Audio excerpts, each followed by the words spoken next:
स्वागत है आपका न्यूज बुलेटिन में। मैं हूं आपके साथ सुहानी बहुगुणा। बुलेटिन की शुरुआत से पहले एक नजर इस वक्त की हेडलाइंस पर। आज विधानसभा में बजट पेश करेगी मध्य प्रदेश की मोहन यादव सरकार। वित्त मंत्री जगदीश देवड़ा सदन में पेश करेंगी बजट। संभल की शाही जामा मस्जिद की रंगाई पुताई की मांग से जुड़े मामले में इलाहाबाद हाईकोर्ट में आज होगी सुनवाई।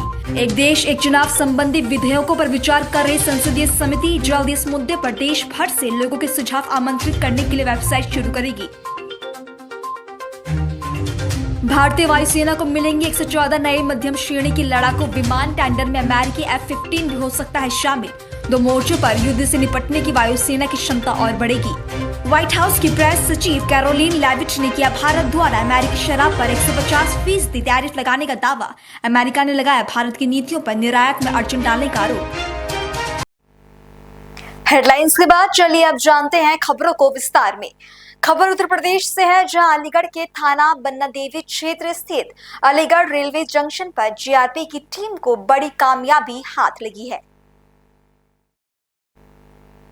पश्चिम बंगाल से ट्रेन द्वारा दिल्ली ले जाई जा रही दो लड़कियों को मुखबिर की सूचना पर अलीगढ़ रेलवे स्टेशन पर पकड़ लिया गया। आरोपी भीड़ का फायदा उठाकर मौके से फरार हो गया। जिलाधिकारी के आदेश पर दोनों युवतियों को महिला हेल्पलाइन भेज दिया गया है। क्या नाम है तुम्हारा? उमा शर्मा। उमा जी, बताओ, जिस तरह से जो है आपने ये बच्चियों को बरामद किया है, अब इनको क्या करेंगे, कहाँ से कहाँ जा रही, क्या पता चला इनके बारे में? ये 8 तारीख में अपने घर से पश्चिम बंगाल में रहने वाली हैं ये, और वहाँ पर कोई लड़का इनको मिला और इनको लड़का मिलने के बाद इन्होंने उस लड़के ने इनको समझाया कि हम लोग दिल्ली में रहते हैं और दिल्ली में हम कारखाने और घरों में काम होते हैं, तो उस तरीके से हम पैसा कमा सकते हैं। 3 साल तक तुम इतना पैसा कमा लोगी कि तुम अमीर हो जाओगी, और उस 3 साल जब हम पैसा इकट्ठा करने के बाद तुम्हारे घर पर ही छोड़ देंगे, तुम हमारे साथ चलो और तुम्हें कोई दिक्कत नहीं आएगी। उसके बाद प्रभारी गौरव चंदेल हैं, उनको इस बारे में सूचना मिली कि ये लड़कियां किसी लड़के के साथ जा रही हैं। उन्होंने ट्रेन में जीआरपी पुलिस को सूचित किया कि आप इन लड़कियों को अपनी हिरासत में लीजिए। उसके बाद में फिर ये जीआरपी पुलिस को मिलने के बाद में उन्होंने वन स्टॉप सेंटर पर इन बच्चियों को रखा, और आज हमने ये CWC के सामने इन दोनों बच्चियों को पेश किया। इसलिए पेश किया था क्योंकि जब तक इनके माँ बाप ना आ जाएं, जब तक ये वन स्टॉप सेंटर में रहें, और उसके बाद इनके माँ बाप को भी हमने संपर्क किया इनके माँ बाप से, और माँ बाप ने कहा कि ठीक है, हम कल आते हैं अपने बच्चियों को लेने के लिए। पहले क्या मजबूरी बता रहे परिवार के लोग? पहले माँ बाप कह रहे थे हमारे पास पैसा नहीं है, बहुत दूर है अलीगढ़, हम नहीं आ सकते। हमने फिर उनकी काउंसलिंग की कि आपकी बेटी हैं जो सुरक्षित है हमारे पास में, और आपको अपनी बच्चियों को स्वयं लेने आना पड़ेगा, और CWC के माध्यम से हम आपको आपकी बेटी को सुपुर्द करेंगे हम आपको। तो क्या लग रहा है आपको, आजकल जिस तरह सोशल मीडिया पर तमाम बच्चे और तमाम टीवी देखते हैं या तमाम वीडियोस देखते हैं, तो क्या उसके माध्यम से कहीं न कहीं जो किसी बच्चे के द्वारा इनको बहलाया गया था, फुसलाया गया था? हाँ, इनको लालच दिया गया था कि दिल्ली में बहुत सारा काम है, कि वहाँ पर लोग पैसा कमा सकते हैं और जिससे हम अमीर बन सकते हैं और आगे जाके अपने परिवार की मदद कर सकते हैं। हम ये इनको गलत राय दी गई थी कि इनकी उम्र सोनिया की भी 15 साल है और रिया और प्रिया की भी 15 साल उम्र है। ये नाबालिग हैं, जो कि ये कानूनी अपराध है, ये काम नहीं, इन्हें मतलब ये बाल श्रम में आता है, जो कि इनको रोका जाना अति आवश्यक है। जो हमारे CW चाइल्ड लाइन काफ़ी प्रयास कर रही है इस काम को रोकने के लिए। कौन सी क्लास में पढ़ती हैं? सोनिया 10th में है, और प्रिया उर्फ रिया 8th पास हो चुकी है। क्या नाम है तुम्हारा? प्रिया। प्रिया, बताइए, आप कहाँ जा रही थी और किसके साथ जा रही थी? कौन था वो लड़का और क्यों जा रही थी? वो लड़का सोनिया पहचानता है वो लड़का को। तो मेरा घर में कुछ प्रॉब्लम था। मेरा घर में पापा बहुत ड्रिंक करते थे और घर में मुझे परेशान करते थे, रहने नहीं देती थी। इसलिए मजबूरी से वो लड़का बोल रहा था कि वहाँ पे काम है बोल के बच्चा देखने का, इसलिए वो जा रहा था। इसलिए मैं अकेला हो गई थी बोल के मैं भी उसके साथ चली गई। क्या उस लड़के को तुम्हारे माता पिता जानते हैं? नहीं जानते। हैं? नहीं जानते? हम लोग का उधर का ही है वो लड़का।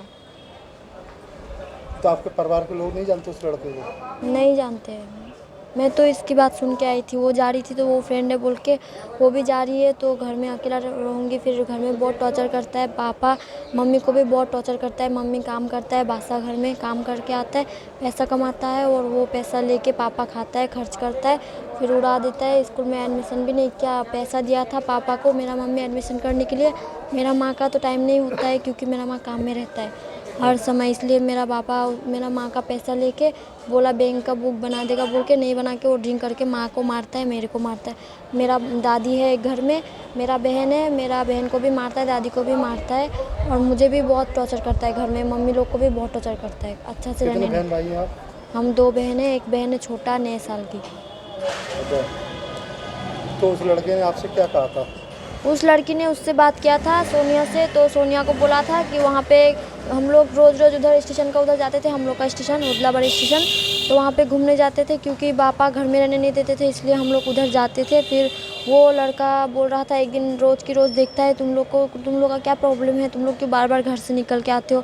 और पापा को बहुत सारा दिन समझाया, नहीं समझता है पापा, बहुत मारा भी, पुलिस को भी लेके गया था घर में, नहीं समझा। फिर भी उसके बाद वो भैया बोला तो तुम लोग का एक प्रॉब्लम मैं सॉल्व कर सकती हूँ, तुम लोग का पापा से दूर जा सकते हो तुम लोग, पर वो तुम आ जाओगे काम करके, वहाँ पे बच्चा देखने का काम है, वहाँ घर का सफाई वफाई करने का काम है, वहाँ पे करके फिर पैसा कमा के उसके बाद 3-4 साल बाद आ जाओगे घर पर। कितना साल उम्र है तुम्हारा? मेरा 15। कौन सी क्लास में पढ़ते हो? 9 में एडमिशन होने वाली थी, यहाँ दिल्ली चली आई बोल के एडमिशन नहीं हुई। 8 में पढ़ती हूँ, 8 पास के हैं। हाँ घर जाना चाहती हूँ, घर में अच्छा से रहना चाहती हूँ और पढ़ाई करना चाहती हूँ। तो पापा तुम्हारा फिर मारेगा तो? पापा को अभी घर से निकाल दूँगी, समाज लोग मिल के बोलूँगी पापा को घर से निकाल देने। दीदी ने आपको क्या समझाया? दीदी ने क्या समझाया तुमको? समझाया घर में जाके अच्छा से रहने के लिए और नहीं भागने के लिए बार बार, और मम्मी लोग का बात सुनने के लिए। मम्मी पापा जितना भी कुछ कह रहे पर घर से नहीं निकलने के लिए। अगली खबर झारखंड से है, जहां बड़कागांव हजारीबाग रोड स्थित समाधान भवन में कांग्रेस प्रखंड अध्यक्ष विशेष वन चौबे की अध्यक्षता में होली मिलन समारोह का आयोजन किया गया। इस दौरान मुख्य अतिथि पूर्व विधायक अंबा प्रसाद ने प्रखंड वासियों से कहा कि होली भाईचारे का त्योहार है और लोग इसे आपस में भाईचारे के साथ शांतिपूर्वक मनाएं।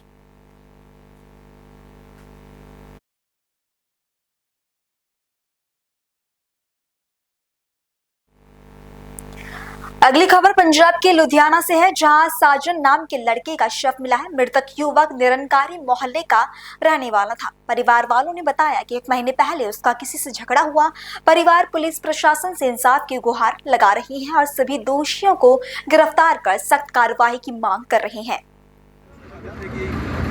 परिजन खड़े इन्हों तो पता लग्या भी इन्हों के लड़के की डेथ हो चुकी है, जो कि किसी ने मार के सटिया या कुछ, बाकी सारा माजरा एक खुद आप दसणगे।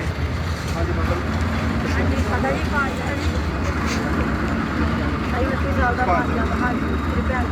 अच्छा कितनी उम्र से माता जी? 2.5 साल। 2.5 साल। अच्छा जी। पहला मरन तो पहला साਡਾ ਫੋਨ ਆਇਆ ਸਾਨੂੰ ਕਹਿੰਦਾ ਵੀ ਅਸੀਂ ਇੱਥੇ ਬੈਠੇ ਆ, ਸਾਡੇ ਮੇਰੇ 4 ਦੋਸਤ ਸੀਗੇ, ਪਾਰਟੀ ਕਰਦੇ ਤੇ ਇਹ ਆਪਣਾ ਬਾਂਡਾ ਘਰੋਂ ਲੈ ਕੇ ਗਏ, ਘਰ ਤੋਂ ਬੁਲਾ ਕੇ ਲੈ ਕੇ ਗਏ। ਮੁੰਡੇ ਇਹਦੇ ਯਾਰ ਦੋਸਤ ਹੀ ਸੀਗੇ ਜਿਹੜੇ ਲੈ ਕੇ ਗਏ ਨਾਲ? ਐਕਚੁਅਲੀ 4 ਸਾਲ ਪਹਿਲਾਂ ਨਾ ਜਮਾਲਪੁਰ ਦੇ ਵਿੱਚ ਕੋਈ ਲੜਾਈ ਹੋਈ ਸੀਗੀ ਇਹਨਾਂ ਦੀ। ਅੱਛਾ ਜੀ। ਬੰਟੀ ਨਾਮ ਦਾ ਮੁੰਡਾ ਵਾ ਧੂਰੀ ਲਾਈਨ ਦਾ ਜੀ। ਉਹਨੇ ਕੀ ਕੀਤਾ, ਇਹਨੂੰ ਬਹੁਤ ਵਾਰ ਧਮਕੀਆਂ ਦਿੱਤੀਆਂ ਕਿ ਤੂੰ ਸਾਡੇ ਭਰਾ ਦਾ ਨਾਮ ਲਿਆ ਵਾ, ਉਹਦੇ ਬ੍ਰਦਰ ਦਾ ਕੋਈ ਨਾਮ ਲਿਆ ਹੋਣਾ ਲੜਾਈ ਲੜੂਈ ਦੇ ਵਿੱਚ, ਤੇ ਉਹ ਉਦੋਂ ਤੋਂ ਹੀ ਖੁੰਦਕ ਰੱਖਦੇ ਸੀ ਕਿ ਇਹਨੂੰ ਮਾਰਨਾ ਹੀ ਮਾਰਨਾ ਵਾ। ਤੇ 15-20 ਦਿਨ ਪਹਿਲਾਂ ਵੀ ਉਹਨਾਂ ਨੇ ਇਹਨੂੰ ਧਮਕੀ ਦਿੱਤੀ ਸੀਗੀ ਵੀ ਤੈਨੂੰ ਮਾਰ ਦਾਂਗੇ ਅਸੀਂ। ਤੇ ਹੁਣ ਸਾਡੇ ਕੋਲ ਇੱਕ ਵੀਡੀਓ ਹੈਗੀ ਹੈ ਜਿਹਦੇ ਵਿੱਚ ਠੇਕੇ ਤੇ ਹੀ ਗਏ ਨੇ ਦਾਰੂ ਦੀ ਬੋਤਲ ਲੈਣ, ਜਿਹਦੇ ਵਿੱਚ ਬੰਟੀ ਸਾਫ਼ ਸਾਡੇ ਭਰਾ ਦੇ ਨਾਲ ਤੁਰਿਆ ਜਾ ਰਿਹਾ ਵਾ। ਤੇ ਉਸ ਤੋਂ ਬਾਅਦ ਇਹਦਾ ਬਹੁਤ ਬੇਰਹਿਮੀ ਦੇ ਨਾਲ ਇੱਟਾਂ ਮਾਰ ਕੇ ਸਿਰ ਦੇ ਵਿੱਚ ਬਹੁਤ ਹੀ ਸਾਰਾ ਇਹਦਾ ਮਰਡਰ ਕਰਤਾ ਵਾ। ਜਿਹੜੇ ਇਹ ਮਿਲਰਗੰਜ ਏਰੀਏ ਦੀ ਘਟਨਾ ਹੈ ਜੀ। ਕਿੱਥੋਂ ਦੇ ਰਹਿਣ ਵਾਲੇ ਜੀ? ਅਸੀਂ ਮਿਲਰਗੰਜ ਦੇ ਹੀ ਹਾਂ। ਇਹ ਲੜਕਾ ਕਿੱਥੋਂ ਦਾ ਰਹਿਣ ਵਾਲਾ ਸੀ? ਇਹ ਵੀ ਮਿਲਰਗੰਜ ਦਾ ਹੀ ਹੈ ਜੀ। 4 ਨੰਬਰ ਗਲੀ ਮਿਲਰਗੰਜ ਦਾ ਹੀ ਹੈ। 4 ਨੰਬਰ ਗਲੀ। ਹਾਂਜੀ 4 ਨੰਬਰ ਗਲੀ ਨਿਰੰਕਾਰੀ ਮਹੱਲਾ। ਉੱਥੇ ਇਹ ਕਾਂਡ ਹੋਇਆ ਵਾ, ਉਹਦੇ ਵਿਸ਼ਵਾਸ ਠੇਕੇ ਦੇ ਬਿਲਕੁਲ ਸਾਹਮਣੇ ਪਾਰਕ ਦੇ ਵਿੱਚ ਰਾਤੀ 11:30 ਵਜੇ ਇਹ ਕਾਂਡ ਹੋਇਆ ਵਾ। ਅੱਛਾ ਜੀ। ਪਹਿਲਾਂ ਤੁਹਾਨੂੰ ਕਿੱਦਾਂ ਪਤਾ ਲੱਗਿਆ ਜੀ ਵੀ ਇਦਾਂ ਸਾਡੇ ਲੜਕੇ ਸੀ? ਸਾਡੇ ਆ ਭਰਾ ਇੱਕ ਦਿਨ ਪਹਿਲਾਂ ਗਾਇਬ ਹੋ ਗਿਆ ਸੀਗਾ ਨਾ, ਸਾਨੂੰ ਲਾਪਤਾ ਸੀਗਾ। ਤੁਸੀਂ ਰਿਪੋਰਟ ਲਿਖਾਈ ਸੀ ਜੀ ਥਾਣੇ 'ਚ? ਫੋਨ ਵੀ ਲਿਖਾਈ ਸੀ ਤੇ ਸਾਰੇ ਚੌਂਕੇ ਦੇ ਵਿੱਚ ਆਪ ਵੀ ਪਤਾ ਕੀਤਾ ਜਾ ਕੇ ਸਾਰੇ ਹਸਪੀਟਲਾਂ 'ਚ ਵੀ ਅਸੀਂ ਪਤਾ ਕੀਤਾ, ਪਰ ਸਾਨੂੰ ਕੋਈ ਉੱਥੋਂ ਕਲੂ ਨਹੀਂ ਮਿਲਿਆ, ਕੁਛ ਨਹੀਂ ਮਿਲਿਆ। ਤੇ ਫਿਰ ਅਸੀਂ ਹਾਰ ਕੇ ਮੋਤੀ ਨਗਰ ਥਾਣੇ 'ਚ ਸਾਨੂੰ ਵਾਇਰਲੈਸ ਦੇ ਥਰੂ ਇੱਕ ਫੋਟੋ ਆਈ, ਉਹ ਕਹਿੰਦੇ ਕਿ ਬੋਡੀ ਦੀ ਡੈੱਡ ਬੋਡੀ ਮਿਲੀ ਆ, ਵੀ ਤੁਸੀਂ ਸ਼ਨਾਖਤੀ ਕਰੋ। ਇਹ ਸ਼ਨਾਖਤ ਕੀਤੀ, ਫਿਰ ਸਾਨੂੰ ਪਤਾ ਲੱਗਿਆ ਵੀ ਇਹ ਸਾਡੇ ਭਰਾ ਦਾ। ਉਸ ਤੋਂ ਬਾਅਦ ਇਹ ਕਦੋਂ ਦੀ ਘਟਨਾ, ਕਿੰਨੇ ਵਜੇ ਦੀ ਘਟਨਾ? ਇਹ 9 ਤਰੀਕ ਰਾਤੀ 11:30 ਤੋਂ 12 ਵਜੇ ਦੇ 1 ਵਜੇ ਦੇ ਵਿੱਚ ਦੀ ਘਟਨਾ ਹੈ। ਅੱਜ 11 ਤਰੀਕ ਹੋ ਚੁੱਕੀ ਹੈ। ਹਾਂਜੀ 9 ਤਰੀਕ ਰਾਤ ਦੀ ਘਟਨਾ ਹੈ। 11:30 ਵਜੇ ਤੋਂ 12 ਵਜੇ ਦੇ ਵਿੱਚ ਘਟਨਾ ਕੀਤੀ ਹੈ ਤੇ ਉਸ ਤੋਂ ਬਾਅਦ ਇਹਨਾਂ ਨੇ ਡੈੱਡ ਬੋਡੀ ਚੱਕ ਕੇ ਮੋਤੀ ਨਗਰ ਦੇ ਕੋਲੇ ਟਰਾਂਸਪੋਰਟ ਨਗਰ ਏਰੀਆ ਦੇ ਵਿੱਚ ਝੁੱਗੀਆਂ ਕੋਲੇ ਡੈੱਡ ਬੋਡੀ ਸਿੱਟੀ ਤੇ ਉੱਥੇ ਕਿਸੇ ਬੱਚੇ ਨੇ ਕਿਸੇ ਅਣਪਛਾਤੇ ਬੰਦੇ ਨੂੰ ਇਨਫੋਰਮ ਕੀਤਾ ਕਿ ਇੱਥੇ ਇੱਕ ਡੈੱਡ ਬੋਡੀ ਪਈ ਆ, ਉਹਦੇ ਸਰੀਰ ਤੇ ਬਹੁਤ ਜ਼ਖਮ ਨੇ, ਬਹੁਤ ਸਾਰਾ ਸੱਟਾਂ ਲੱਗੀਆਂ ਹੋਈਆਂ ਨੇ। ਪਰ ਉੱਥੇ 2 ਘੰਟੇ ਪੁਲਿਸ ਨਹੀਂ ਪਹੁੰਚੀ। ਠੀਕ ਹੈ, SHO ਅਮਰਤਪਾਲ ਜੀ ਨੇ ਉੱਥੇ ਮੋਤੀ ਨਗਰ ਥਾਣੇ 'ਚ, ਫਿਰ ਉਹਨਾਂ ਨੇ ਸਾਰੀ ਕਾਰਵਾਈ ਹੁਣ ਉਹੀ ਕਰਦੇ ਪਏ ਨੇ, ਇਨਵੈਸਟੀਗੇਸ਼ਨ ਉਹੀ ਕਰਦੇ ਪਏ ਨੇ। ਕੋਈ ਅਰੈਸਟ ਹੋਇਆ ਜੀ ਉਹਨਾਂ ਚੋਂ? ਅਜੇ ਤੱਕ ਤਾਂ ਜੀ ਸਾਨੂੰ ਕੋਈ ਇਨਫੋਰਮੇਸ਼ਨ ਨਹੀਂ ਹੈਗੀ, ਨਾ ਸਾਨੂੰ ਕਿਸੇ ਦਾ WhatsApp ਦਾ ਫੋਨ ਆਇਆ। ਅਸੀਂ ਮੋਤੀ ਨਗਰ ਥਾਣੇ ਜਾ ਕੇ ਸਾਰੀ ਡਿਟੇਲ ਵੀ ਦੇ ਆਏ ਹਾਂ ਵੀ ਸਾਡਾ ਬ੍ਰਦਰ ਹੈ, ਸਾਡੀ ਸ਼ਨਾਖਤ ਅਸੀਂ ਸ਼ਨਾਖਤ ਵੀ ਕਰਦੀ ਡੈਡ ਬੋਡੀ ਦੀ, ਫਿਰ ਵੀ ਸਾਨੂੰ ਕੋਈ ਫੋਨ ਨਹੀਂ ਆਇਆ, ਕੁਛ ਨਹੀਂ ਆਇਆ। ਅਜੇ ਤੱਕ ਅਸੀਂ 2 ਦਿਨ ਹੋ ਗਏ ਆਏ ਫਿਰੀ ਜਾ ਰਹੇ ਇੱਧਰ ਉੱਧਰ, ਕਦੇ ਕਿਤੇ ਜਾਂਦੇ, ਕੋਈ ਸਾਨੂੰ ਰਾਹ ਨਹੀਂ ਬਣਾ ਰਿਹਾ। ਨਾ ਸਾਨੂੰ ਅਜੇ ਤੱਕ ਇਹ ਦੱਸਿਆ ਕੇਸ 'ਚ ਕੀ ਇਨਵੈਸਟੀਗੇਸ਼ਨ ਹੋ ਰਹੀ ਹੈ, ਕੀ ਨਹੀਂ ਹੋ ਰਹੀ, ਨਾ ਸਾਨੂੰ ਬੰਦਿਆਂ ਦਾ ਪਤਾ ਲੱਗ ਰਿਹਾ। ਜੋ ਅਸੀਂ ਕਰ ਰਹੇ ਹਾਂ ਅਸੀਂ ਆਪਣੇ ਵੀ ਹੱਥ ਕਰਦੇ ਪਏ ਹਾਂ, ਅਸੀਂ ਵੀਡੀਓ ਰਿਕਾਰਡਿੰਗ ਕਢਾਉਂਦੇ ਪਏ ਹਾਂ। ਨਾ ਉੱਥੇ ਪੁਲਿਸ ਵਾਲੇ ਆਏ ਨੇ, ਮੋਟਰਸਾਈਕਲ ਵੀ ਉੱਥੇ ਖੜਾ 2 ਦਿਨ ਤੋਂ ਉੱਥੇ ਖੂਨ ਜੰਮੀ ਜਾ ਰਿਹਾ, ਪਰ ਕੋਈ ਕਲੂ ਨਹੀਂ ਲੈ ਰਹੇ। ਇੱਟਾਂ ਉੱਤੇ ਪਈਆਂ ਨੇ, ਪੱਥਰ ਉੱਤੇ ਪਏ ਨੇ, ਸਾਰਾ ਕੁਝ ਪਿਆ ਉੱਤੇ, ਕੋਈ ਸੁਣਵਾਈ ਨਹੀਂ ਹੋ ਰਹੀ। ਥਾਣੇ ਜਾ ਕੇ ਸਾਨੂੰ ਇਨਸਾਫ ਚਾਹੀਦਾ, ਸਾਨੂੰ ਉਹਨਾਂ ਨੂੰ ਸਾਰੇ ਪਰਿਵਾਰ ਨੂੰ ਉਮਰ ਕੈਦ ਚਾਹੀਦੀ ਉਹਨਾਂ ਦੇ। ਉਹਦਾ ਜਿੰਨੇ ਸਾਡਾ ਜਵਾਨ ਮੁੰਡਾ 28 ਸਾਲ ਦਾ ਮੁੰਡਾ ਮਰਿਆ ਵਾ, ਉਹਨਾਂ ਨੂੰ ਸਾਰੀ ਉਮਰ ਕੈਦ ਚਾਹੀਦੀ ਹੈ, ਸਾਨੂੰ ਇਨਸਾਫ ਚਾਹੀਦਾ। ਦੇਖੋ ਅਸੀਂ ਘਰ ਪਰਿਵਾਰ ਵਾਲੇ ਬੰਦੇ ਆ, ਅਸੀਂ ਲੜਨ ਵਾਲੇ ਬੰਦੇ ਹੈ ਨਹੀਂ। ਤੁਸੀਂ ਪੁਲਿਸ ਵਾਲਿਆਂ ਨੂੰ ਹੁਣ ਮਿਲੇ ਜਾ ਕੇ ਜਾਂ ਕੱਲ ਮਿਲੇ ਹੋ ਜਾ ਕੇ? ਕੱਲ੍ਹ SHO ਅਮਰਤਪਾਲ ਜੀ ਨੂੰ ਮਿਲ ਕੇ ਆਏ ਆ। ਉਹਨਾਂ ਨੇ ਕਿਹਾ ਵੀ ਤੁਸੀਂ ਜਾ ਕੇ ਬੋਡੀ ਦੀ ਸ਼ਨਾਖਤ ਕਰਕੇ ਪੋਸਟਮਾਰਟਮ ਕਰਵਾਓ, ਵੀ ਅਸੀਂ ਫਿਰ ਕਾਰਵਾਈ ਕਰਦੇ ਹਾਂ। ਅਜੇ ਤੱਕ ਤਾਂ ਸਾਨੂੰ ਕੋਈ ਦੱਸਿਆ ਨਹੀਂ। ਤੁਹਾਡੇ ਕੋਲ ਵੀਡੀਓ ਆ ਚੁੱਕੀ ਹੈ? ਤੁਹਾਡੇ ਕੋਲ ਵੀਡੀਓ ਆ ਚੁੱਕੀ ਹੈ? ਸਾਰਾ ਕੁਝ ਮੇਰੇ ਕੋਲ ਵੀਡੀਓ ਹੈਗੀ ਆ, ਜਿਹਦੇ 'ਚ ਉਹ ਬੰਟੀ ਮੁੰਡਾ ਉਹਦੇ ਨਾਲ ਠੇਕੇ ਤੋਂ ਬੋਤਲ ਲੈ ਕੇ ਜਾ ਰਿਹਾ ਵਾ। ਅਸੀਂ ਮੋਤੀ ਨਗਰ ਥਾਣੇ 'ਚ ਜਾਵਾਂਗੇ। ਬਿਲਕੁਲ ਜੀ, ਹਾਂ ਚਲੋ ਨਾਲ ਚੱਲਦੇ ਆ। ਬਿਲਕੁਲ ਜੀ, ਹਾਂਜੀ ਹਾਂਜੀ ਉਹ ਹੈਗੇ ਵੀਡੀਓ ਹੈਗੀ। ਹਾਂਜੀ ਹੈਗੀ ਹੈ। ਪੜਨ ਤੋਂ ਬਾਅਦ ਹਾਂਜੀ ਤਾਂ ਹੋਵੇਗਾ ਦੇਖਾਂਗੇ। ਬਸ ਸਾਨੂੰ ਇਨਸਾਫ ਚਾਹੀਦਾ ਜੀ, ਸਾਡਾ ਜਵਾਨ ਮੁੰਡਾ ਮਰਿਆ ਵਾ, ਸਾਨੂੰ ਇਨਸਾਫ ਚਾਹੀਦਾ।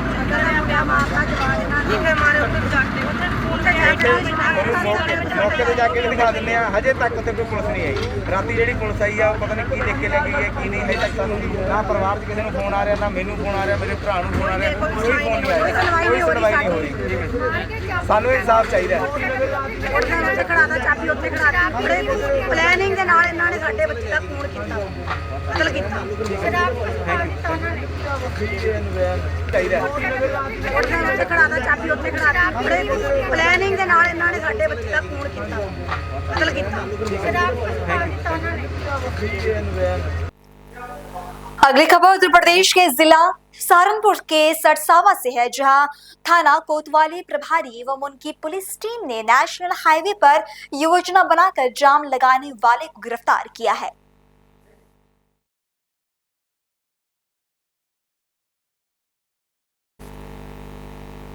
हिंदू योद्धा परिवार संगठन चलाने वाले चौधरी विश सिंह कंबोज को पशुओं के कंकाल सहित चंद घंटों में गिरफ्तार करके सलाखों के पीछे भेज दिया गया। थाना कोतवाली प्रभारी नरेंद्र शर्मा ने जाम के पीछे की पूरी कहानी का पर्दाफाश किया है। दरअसल योजना पुलिस की छवि को भी खराब करने की थी। खबरों का सिलसिला आगे जारी है, फिलहाल रुकेंगे एक छोटे से ब्रेक के लिए।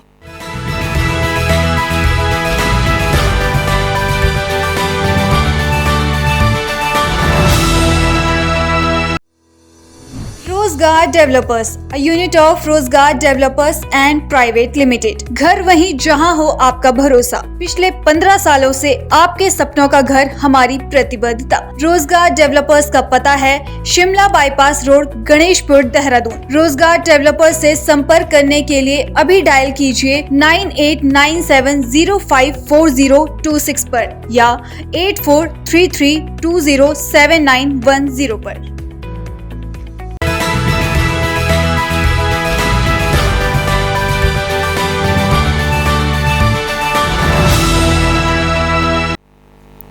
अगली खबर झारखंड से है, जहां राज्य के डीजीपी अनुराग गुप्ता ने हजारीबाग के प्रेस वार्ता में कहा कि झारखंड अपराध मुक्त राज्य है, इसके लिए पुलिस काम कर रही है। घटना घटी उसके बारे में हमारी पुलिस के अफसर लगे हुए हैं, एसपी लगे हुए हैं और लोग प्रयास कर रहे हैं जानने का।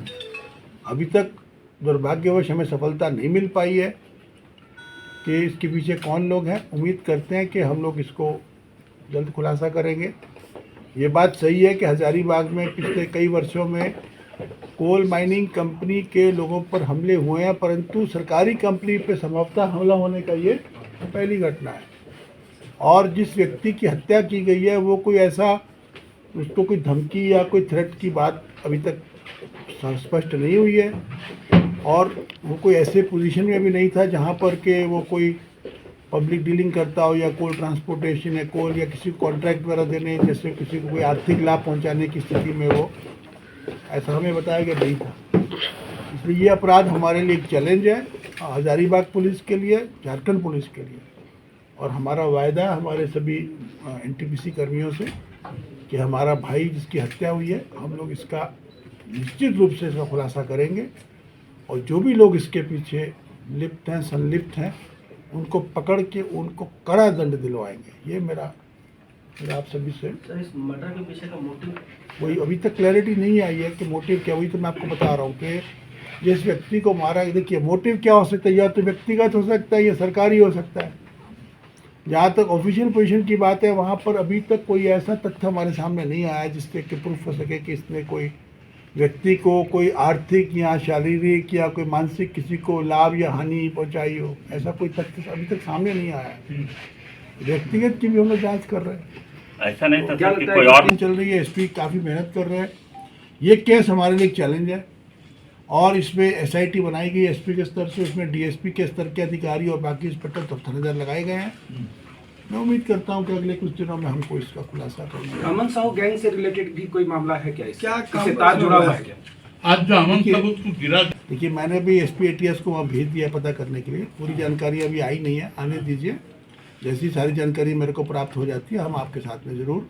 इस घटना में अभी तक क्लैरिटी नहीं है इस केस में कि किसके द्वारा किया गया। अभी तो मोटिव भी क्लियर नहीं है और कोई धमकी दी गई है इनको किसी भी के द्वारा, अमन साहू या किसी अन्य के द्वारा, वो भी क्लैरिटी अभी तक हमारे को नहीं है। एक सवाल पूछ रहा हूँ, जबकि जो रांची में जो घटना घटी है उसमें क्लैरिटी है। उसमें जो लोग इन्वॉल्व हैं वो सब चिन्हित कर लिए गए हैं। उनके फोटोग्राफ और सब हमारे पास में आ गए हैं, परंतु अनफॉर्चुनेटली हजारीबाग वाली घटना में अभी तक क्लैरिटी नहीं है। मैं आपसे इट्स एंटायर इकोसिस्टम, उसमें पुलिसिंग भी है, उसमें सीसीटीवी कवरेज भी है, उसमें अपराधियों पर लगाम कसना भी है, उसमें अपराधियों के विरुद्ध में कड़ी कार्रवाई करना भी है, उसमें व्यक्तिगत सुरक्षा देना भी है। इन सभी मुद्दों पे काम हो रहा है और आज का मेरे आने का उद्देश्य ये है कि जो हमारी खामियां हैं, जो हमारी कमियां हैं, जहाँ पे हमें काम और करने की आवश्यकता है उस पर हम लोग करें। हम लोगों ने एक डिटेल प्लान बनाया है इसके लिए और मैं अगले कुछ दिनों में हमारे को इसका रिजल्ट जरूर मिलेगा। सर, अमन साहू एनकाउंटर कर वो मारा गया पुलिस के साथ एनकाउंटर में, हमारा एक जवान भी उसमें घायल है, ये तो कन्फर्म है। घटना की डिटेल्स अभी मेरे पास में नहीं है। अभी मैंने एक एसपी एटीएस को मैंने भेजा पलामू और वहाँ की एसपी भी उसको देख रही है, पूरा उसकी जांच हो रही है कि कैसे कैसे हुआ, क्या हुआ। पूछताछ के लिए नहीं रहा जा रहा था वो। रायपुर जेल के में एक रायपुर के मामले में उसको जयपुर भेजा गया था, फिर एक झारखंड के कोर्ट में उसकी ट्रायल के लिए उपस्थिति थी तो उसको उसके लिए लाया जा रहा था। नहीं, रिमांड पर नहीं था, ट्रांजिट पर था वो। और चूंकि वो एक बड़ा सातिर अपराध कर्मी है, इसको ट्रांजिट में लाने के लिए हम लोगों ने एटीएस की टीम भेजी थी। साधारण पुलिस की टीम नहीं थी, एटीएस की टीम थी, लेकिन फिर भी उसके साथ में ऐसी घटना की। तो जिसके चलते सब हुआ। झूठ थी। बस हम इतना ही कहेंगे, शायद हम कुछ नहीं कहेंगे। सर एसपी हजारीबाग को मैंने बोला है, अभी जो है अमन साव, विकास तिवारी और जो अमन श्रीवास्तव, 3 गैंग जिस एरिया में काम करते हैं, प्लस प्रिंस खान का जो अभी जैसे अभी आज कल रात में हजारीबाग धनबाद जेल के में एसएसपी के और डीसी के द्वारा रेड किया गया, उसमें मोबाइल बरामद हुए हैं। उसमें हमें बताया जा रहा है कि प्रिंस खान के सारे रिश्तेदार और सारे दोस्त संबंधी एक ही वार्ड में रह रहे थे। तो मेरा एक ऐसा क्यों, हम लोग देखेंगे इसको। सर अपराध की जो दुनिया है कहीं झारखंड के जेलों से तो नहीं लिखी जा रही है? कहीं ना कहीं तो जेल के लोग इन्वॉल्व नहीं है अपराध में। और ये सिर्फ झारखंड तक सीमित नहीं है, ये पूरे देश में देखा जा रहा है। आप लॉरेंस बिश्नोई गैंग को देखो, बाकी देश में देखो, दिल्ली में हत्या हुई है, कोर्ट में हत्या हुई है, जेल में हत्याएं हुई है। तो जेल, चूँकि जेल में अपराधी रहते हैं और अपराध करना अपराधी की प्रवृत्ति है, तो जेल में रहे, जेल से बाहर रहे, हो सकता है अपराध जेल के अंदर से भी करता हो। अमन साहब के विरुद्ध कितने मामले चल रहे हैं पूरे स्टेट में? 100 से अधिक। सर कोई लाउड एंड क्लियर मैसेज है? उदाहरण दे रहे थे कि एक 2.2 किलोमीटर की एक रोड बनाई गई है, कोई आदमी, कोई महिला उसको रोक के बैठी हुई है, कोई जीएम लैंड को लेकर के, तो ये सब नहीं चलेगा। किसी को, ये तो पूरे सरकारी तंत्र में रोक डालने का अधिकार किसी व्यक्ति को नहीं है। जी, अमन साहब जो है वो मारा गया पुलिस के साथ एनकाउंटर में, हमारा एक जवान भी उसमें घायल है, ये तो कंफर्म है। घटना की डिटेल्स अभी मेरे पास में नहीं है। अभी मैंने एक एसपी एटीएस को मैंने भेजा है पलामू, और वहाँ की एसपी भी उसको देख रही है, पूरा उसकी जांच हो रही है कि कैसे कैसे हुआ, क्या हुआ। पूछताछ के लिए नहीं रहा जा रहा था वो। रायपुर जेल के में एक रायपुर के मामले में उसको जयपुर भेजा गया था, फिर एक झारखंड के कोर्ट में उसकी ट्रायल के लिए उपस्थिति थी, तो उसको उसके लिए लाया जा रहा था, पूछताछ के लिए नहीं लाया। नहीं, रिमांड पर नहीं था, ट्रांजिट पर था वो। और चूंकि वो एक बड़ा सातिर अपराध कर्मी है, इसको ट्रांजिट में लाने के लिए हम लोगों ने एटीएस की टीम भेजी थी। साधारण पुलिस की टीम नहीं थी, एटीएस की टीम थी, लेकिन फिर भी उसके साथ ऐसी घटना की, तो जिसके चलते सब हुआ। मैं देखिए, ये नहीं, देखिए हम I am not in favour of any death और any this thing like that. हम कहते हैं कि अपराध मुक्त राज्य झारखंड होना चाहिए, बस हम इतना ही कहेंगे, शायद हम कुछ नहीं कहेंगे। 100 से अधिक। सर कोई लाउड एंड क्लियर मैसेज है अपराधियों के लिए? सर मैसेज थोड़े देना, अपराधी पे कार्रवाई करना, मैसेज क्या देना अपराधी। और वहीं उत्तर प्रदेश के हापुड़ के पुलिस अधीक्षक कुंवर ज्ञानंजय सिंह ने हापुड़ के विभिन्न क्षेत्रों में सुरक्षा बल के साथ फ्लैग मार्च निकाला और लोगों को आश्वस्त किया कि पुलिस हर स्थिति में उनके साथ खड़ी है। उन्होंने लोगों को यह आश्वस्त किया है कि किसी भी सूरत में कानून का उल्लंघन बर्दाश्त नहीं किया जाएगा।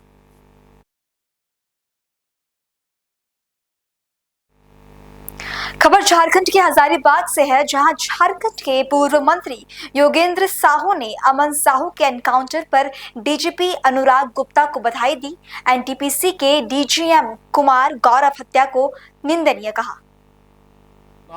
अपराधियों का खात्मा होना चाहिए, लेकिन उससे बड़ी चीज है कि हजारीबाग जेल में विकास तिवारी रह करके वहाँ से 10 लाख से 20 लाख रुपए तक देने की सूचना थी। 10 लाख से 20 लाख रुपया वहाँ जेलर और सुप्रिटेंडेंट को दे करके, और वहाँ से संचालन जो कर रहा है फोन के द्वारा, और भुरकुंडा, पतरातू, बड़का गांव, ये रामगढ़, हजारीबाग, चतरा जिला में जितना भी हो रहा है, सबसे बड़ा क्रिमिनल तब यहाँ बैठा हुआ है। तो इसका खत्म होना चाहिए। ये सबसे बड़ा कैंसर है इन लोग, देश के लिए, राज्य के लिए भी, गाँव के लिए। लोग दहशत में है और इन लोग को हर जगह इन लोग का अड़ाता है।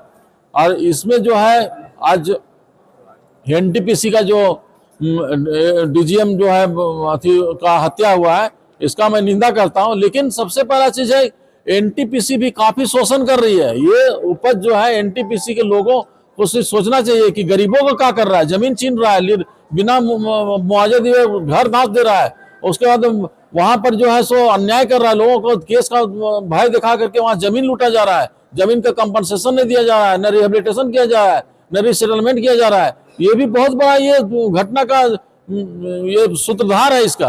झारखंड डीजीपी हजारीबाग पहुंचे हैं क्या? जिस निश्चित रूप से डीजीपी अगर रिव्यू कर रहे हैं तो इससे बड़ी बात क्या चाहिए, तो बहुत बड़ा अचीवमेंट है।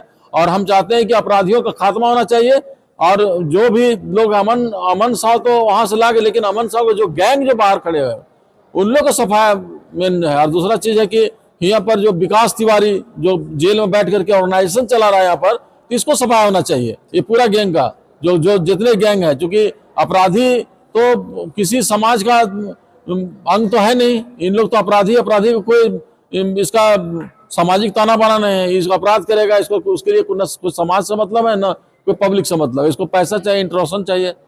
तो एक्सटॉर्शन करके जो इन लोग पैसा उगाही अरबों खरबों का, इन लोग सारा संपत्ति को जब्त होना चाहिए। मैं ये चाहता हूँ जेल के अंदर से सब पूरा निश्चित रूप से वहाँ जेलर सुप्रीटेंडेंट को पैसा देकर के डेली फोन वहां से आता है, हम लोग को खबर आता है कि हम लोग को धमकी दिया जा रहा है, भैया क्या करें, कितना हम लोग लेटर लिखे, चिट्ठी लिखे। आज उसके साथ जो है बुरकुंडा पतरातू वहां पर गज्जू साहब मिला हुआ है रेलवे साइडिंग में चारकोल मिला करके वहाँ कोयला मिला करके लोग सप्लाई कर रहा है। अवैध कारोबार उरी मारी से लेकर के आप देखिए, उरी मारी कोयला सीधा उठता है, सीधे रेलवे साइडिंग में जाता है। ये सब संचालित कर रहा है। इसमें कौन कौन लोग हैं, कोयला माफिया लोग भी इसमें शामिल है, लोग पैसा दे रहे हैं इन लोग को भी सजा मिलना चाहिए, इन लोग को भी जेल के सलाखों के पीछे रहना चाहिए, इन लोगों को संपत्ति सब जब्त करना चाहिए, तभी ये सब समाप्त होगा। एक तो समाप्त करने नहीं होगा। ये निश्चित रूप से ये शुरुआत हुआ है। डीजीपी साहब को मैं बहुत बधाई देना चाहता हूँ कि इन्होंने एक्शन मोड में आया है और ये एक्शन बरकरार रहना चाहिए और ये पूरे नेक्सस को एकदम समाप्त करना चाहिए। जिस तरीके से गैंगस्टर का इनकाउंटर हुआ वैसे ही मतलब उत्तर प्रदेश में जैसे होता है यहाँ भी गैंगस्टर निश्चित रूप से होना चाहिए, एकदम होना चाहिए। यहाँ पर जो जिस तरह से फोकस है, लेकिन इसके लिए यहाँ पर आए हुए कोल कंपनियों भी कम अपराधी नहीं है, इन लोग भी अपराध कर रहे हैं। इन लोग आप गरीबों को देखिए जाकर के सिसक रहा है, लोग बिना मुआवजे दे घर धास दे रहा है। तो एनटीपीसी अभी बड़का गांव में जो है, आपको मैं बता दे रहा हूँ, ये हत्या हुआ, इसका ये तो दुखद चीज है, लेकिन ये हत्या से लोगों में खुशी है एक तरह से। आपको मैं बता दे रहा चाहता हूँ, बड़का लोग बहुत सा लोग रिएक्शन में आप जब पूछिए, उन लोग बोल रहे हैं नहीं एनटीपीसी के जो ये घटना हो रहा है, इन लोग हम लोग सबको दबा रहा है।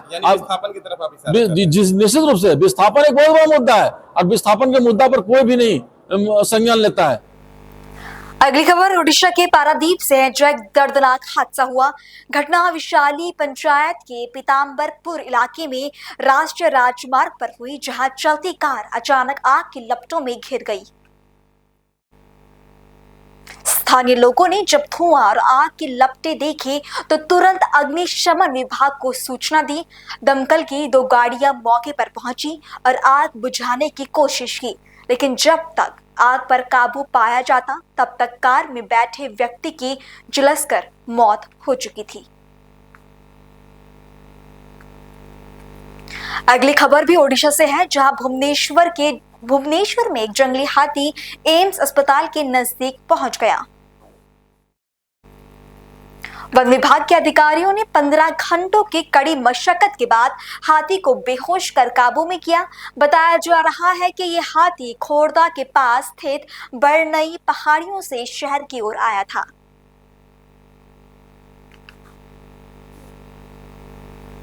अगली खबर का रुख करेंगे उत्तर प्रदेश के संभल में। होली के दौरान कानून व्यवस्था बनाए रखने के लिए प्रशासन ने कड़े सुरक्षा इंतजाम किए हैं। संभल में 24 नवंबर को हुई हिंसा के बाद प्रशासन इस बात सतर्क है और किसी भी अप्रिय घटना को रोकने के लिए सख्त कदम उठाई जा रही है। कड़ी सुरक्षा के तहत जिले को 6 जोन और 14 सेक्टर में विभाजित किया हुआ है।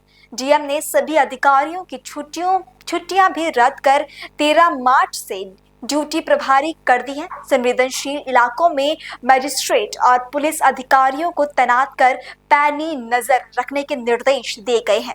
जोनल व्यवस्था के तहत संभल, चंदौसी, गुन्नौर, बहजोई, असमोली और हयात नगर को जोन के रूप में विभाजित किया गया है। संभल के डीएम राजेंद्र पेंसाया ने त्योहारों से पहले सुरक्षा व्यवस्था पर क्या कहा, सुनिए। संवेदनशील स्थल है और 64 हमारे मेले और जो मेलों में जो जुलूस होता है और शोभा यात्रा है वो निकलेगी और मेलों की संख्या कुल 16 है। शांति समिति की बैठक तात्कालिक रूप से 37 की थी, उसके बाद हमने मोहल्लावार और गांववार सारी शांति समिति की बैठक की। 2 समिति की बैठक हमने जनपद स्तर के ऊपर की है और हमने कुल क्विक रेस्पॉन्स टीम QRT 27 का गठन किया है। कुल 6 जोन और 29 सेक्टर हमने बनाए हैं और प्रत्येक में मजिस्ट्रेट और पुलिस ऑफिसर को तैनात किया गया है ताकि किसी भी प्रकार की कोई भी समस्या होने पर सीधे हमें अवगत कराएं। और दोनों समुदाय के लोगों ने वीडियोस के माध्यम से और संदेशों के माध्यम से अपील भी की है कि वो इस समय सौहार्द और समन्वय बनाए रखें। तो वर्तमान में पूर्ण रूप से शांति है, हमने पूरी सुरक्षा दी है और सभी लोग समन्वय और सौहार्द बनाए रखेंगे, ऐसा मुझे विश्वास है। सर कितनी सिक्योरिटी लगेगी? वर्तमान में हमारे प्रत्येक थाने से थाना स्तर के ऊपर एक जो थानेदार हैं, हमारे एसएसआई हैं, उनको हॉटस्पॉट के ऊपर भ्रमण करने के लिए कहा गया है। जो हमारे 29 सेक्टर मजिस्ट्रेट लगाए गए हैं, प्रत्येक सेक्टर मजिस्ट्रेट को वहां भ्रमण करने के लिए कहा गया है। और हमारी जो पीएसी बटालियन है वर्तमान में, उन सभी को हमने पूर्व की तरह त्रिस्तरीय सुरक्षा में लगाते हुए सबको निर्देशित किया है कि प्रत्येक जो स्थान पर हमारी सुरक्षा है वो चाक चौबंद रहे। कैमरे, सीसीटीवी कैमरों से भी सर सुरक्षा की जाएगी? सीसीटीवी कैमरा लगभग 250 की संख्या में हमारा लगा हुआ है और उसके अतिरिक्त लगभग 100 से 150 हम प्रत्येक जो पर्व होता है उस पर अतिरिक्त लगाते हैं नगर पालिका परिषद की ओर से। उसके साथ में ड्रोन से एक बार निगरानी हमारी हो चुकी है और एक बार हम ड्रोन से निगरानी और करेंगे। फ्लैग मार्च भी डीआईजी सर के नेतृत्व में हमारा हुआ था और बाकी नियमित रूप से कप्तान साहब का और हमारा फ्लैग मार्च नियमित रूप से चलता है। तो सब लोग साथ हैं और सबका सहयोग है और पूरे सौहार्द के साथ ये होली मनेगी, ऐसा हमें पूर्ण विश्वास है। और वहीं हरियाणा के लिए आज बड़ा दिन है। प्रदेश के 10 नगर निगमों के मेयर चुनाव के नतीजे आज आएंगे। 8 नगर निगमों हिसार, रोहतक, गुरुग्राम, पानीपत, फरीदाबाद, यमुनानगर, कर्नल और मानसेर में मेयर के साथ वार्ड पार्षदों के लिए मतगणना हो रही है। 2 नगर निगमों सोनीपत और अंबाला में सिर्फ मेयर के लिए उपचुनाव हो रहा है। नगर निगमों के अलावा 32 नगरपालिका और नगर पार्षदों के लिए भी चुनाव और उपचुनाव के परिणाम आएंगे। गुरुग्राम के कुल 11 राउंड में मतगणना होनी है। फिलहाल मतगणना का 7वां राउंड चल रहा है। इसके बाद वार्ड 1 से 6 की मतगणना शुरू होगी। बीजेपी करीब 15,000 वोटों से आगे चल रही है। व्यवस्था पूरे उसमें की गई है। तो आज जैसे एमसीजी के जो काउंटिंग हो रही है तो government college for girls sector 14 में है, तो इसमें पूरे इंतजाम हमने किए हुए हैं। यहाँ इस परिसर में काउंटिंग स्टाफ है, सरकारी जो लोग हैं जिनकी ड्यूटी लगी हुई है, और उसके अलावा काउंटिंग एजेंट्स होते हैं, जो कैंडिडेट्स हैं उनके अपने अपने एजेंट हैं, वो अंदर बैठते हैं। और उसके अलावा मीडिया के लोग, सपोर्ट स्टाफ, इनके में बांटा गया है? तो ये जो 36 वार्ड्स हैं एमसीजी के, तो उसमें 6 वार्ड्स करके 6 AROs के अंडर 6 काउंटिंग सेंटर ही हैं हमारे। तो हर एक पे, प्रत्येक पे ACP स्तर पे काउंटिंग सेंटर पे हमारे ड्यूटीज़ लगी हुई हैं। और उसके अलावा पहले जो है वो मेयर की काउंटिंग की जाएगी, मेयर, और उसके बाद में ये पैरेलली 6 के 6 सेंटर्स में फिर वार्ड मेंबर्स की काउंटिंग शुरू हो जाएगी। तो ये सबको ब्रीफिंग पहले से की हुई है। पार्किंग की व्यवस्था बहुत पर्याप्त है। शांति व्यवस्था बनाने के लिए कितनी पुलिस? नहीं, काफ़ी पर्याप्त पुलिस तैनात है हमारी बाउंड्री पे भी, बाहर भी, और उसके अलावा शहर में भी। तो अच्छे से हमारी फोर्स डिप्लॉयड है। उसमें यह है कि बाद में इलेक्शन रिजल्ट के बाद कोई ये नेचुरल है कि जश्न का माहौल भी होता है और लोग अपने कोई निकालते हैं, प्रोसेशन निकालते हैं। तो उसके लिए हमने हर एक एरिया में SHOs, ACP अपने अपने डिप्लॉयड हैं। तो बहुत शांति से तरीके से, और आपके माध्यम से भी ये मैसेज देना चाहूँ कि जो भी रिज़ल्ट है वो बहुत बढ़िया से रिज़ल्ट और अच्छा smooth process, free and fair process है ये सारा, और इसको स्मूथली सेलिब्रेशन के तौर पे मनाएं और किसी भी गलत गतिविधि में कोई भी लोग इन्वॉल्व ना हो। बुलेटिन में चलिए बात करते हैं स्पोर्ट्स की। खेल मंत्रालय ने भारतीय कुश्ती महासंघ पर 15 महीने पहले लगाए गए निलंबन को हटा दिया है। इस निलंबन के हटने से कुश्ती पर मंडरा रहे अनिश्चितता के बादल छट गए हैं। भारतीय पहलवान अब अंतर्राष्ट्रीय टूर्नामेंटों में बिना किसी बाधा के भागीदारी कर पाएंगे। इसके साथ ही अम्मान में होने वाली एशियाई चैंपियनशिप के चयन ट्रायल का रास्ता भी साफ हो गया है। भारत के कुश मैनी को फॉर्मूला 1 के 16 मार्च से मेलबर्न में शुरू होने वाले नए सत्र से पहले अल्पाइन फॉर्मूला 1 टीम ने अपने रिजर्व ड्राइवर की सूची में शामिल किया है। साल 2012 के बाद कोई भारतीय F1 टीम में शामिल हुआ है। मैनी का लक्ष्य नारायण कार्तिकेयन और करुण चंदौक के बाद फॉर्मूला 1 में प्रतिस्पर्धा करने वाला तीसरा भारतीय बनना है। मैनी फॉर्मूला 2 में प्रतिस्पर्धा करते हैं, जो फॉर्मूला 1 की एक फीडर सीरीज है।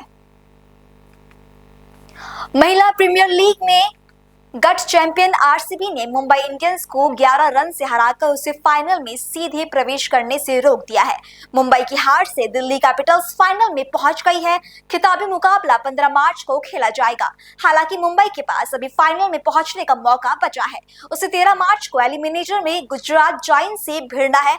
एलिमिनेटर की विजेता टीम फाइनल में दिल्ली से खेलेगी।